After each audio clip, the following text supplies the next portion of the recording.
People laughed at her, not because she was loud, not because she was proud, but because she believed when nothing around her made sense. In a small neighborhood where gossip traveled faster than truth, she was known as that woman who still believes God.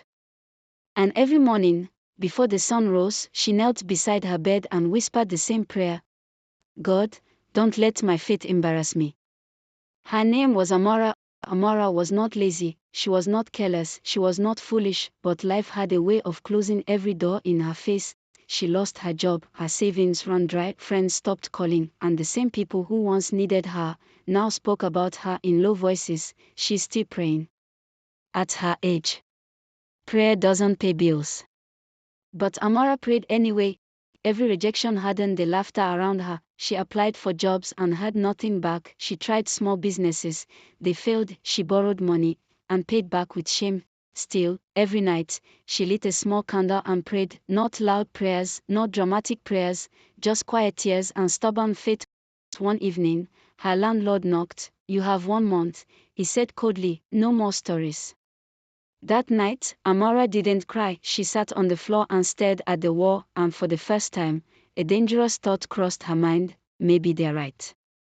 But faith is strange. Even when it's weak, it still whispers, and that whisper said, "Try one more time." Amara applied for a job she felt completely unqualified for. She almost didn't send the application. Her hands shook as she pressed submit. Then, silence.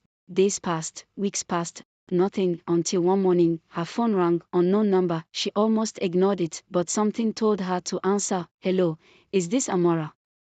"Yes. This is the Human Resources Department. We'd like to invite you for an interview." Her heart stopped. She dropped the phone. She cried, she laughed, she prayed. The interview day came. She wore her only good outfit. In the waiting room, she overheard other candidates talking. Degrees she didn't have, experience she lacked, fear wrapped around her chest. She prayed again: "God, if this is not mine, give me peace."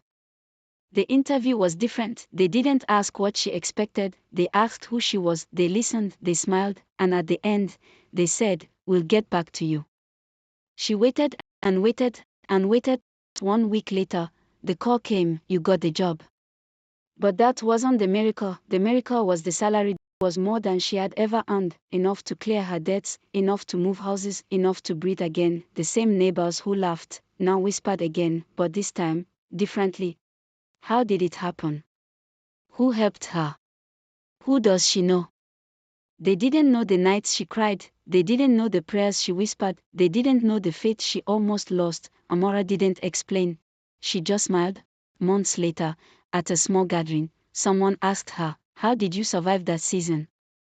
She paused, and then she said, "I decided that if faith was all I had left, I would use it completely."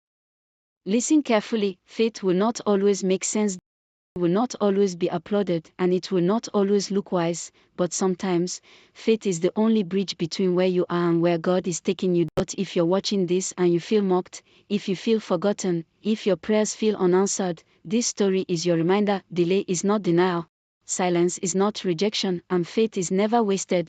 They laughed at her faith until God changed her story. If this story spoke to you, don't rush. Subscribe for more powerful life stories, and tell me in the comments, have you ever had to believe when nothing made sense? Your story might inspire someone else.